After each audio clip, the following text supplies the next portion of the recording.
LeBron James is crying out, but are the Lakers even listening?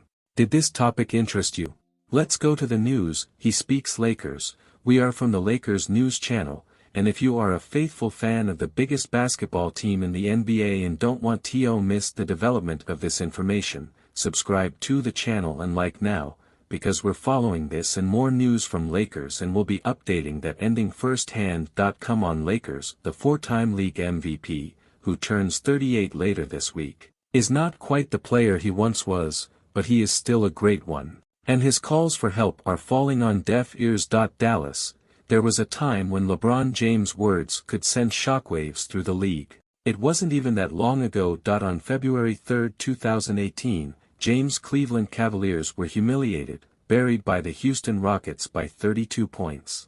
It was meant to be a head-to-head of two teams with a reasonable shot to vie for the title that season.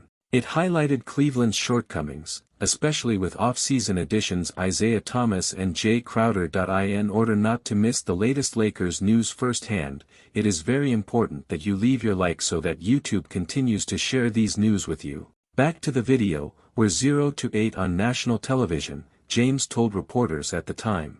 They should take us off of every nationally televised game for the rest of the season. 5 days later, the team was wholly remade. Thomas, Crowder, Dwayne Wade, James' best friend from the Miami Heat, and Channing Frye were all gone, replaced by players like Jordan Clarkson, Larry Nance Jr., Rodney Hood and George Hill. James had given the signal, and the Cleveland front office understood change was necessary even though the team had a winning record. Perhaps most importantly, the strain that Thomas's arrival in Cleveland had caused was shipped west, and the Cavaliers got needed buy-in from James to will them back to the NBA Finals, though they were swept by the Golden State Warriors. That was almost 5 years ago. Then, James would go on to average 27.5 points, 9.1 assists and 8.6 rebounds while shooting a 59% effective field goal percentage through 33 Lakers games this season. James is averaging 27.8 points, 6.6 assists and 8.1 rebounds while shooting a 54.5% effective field goal percentage.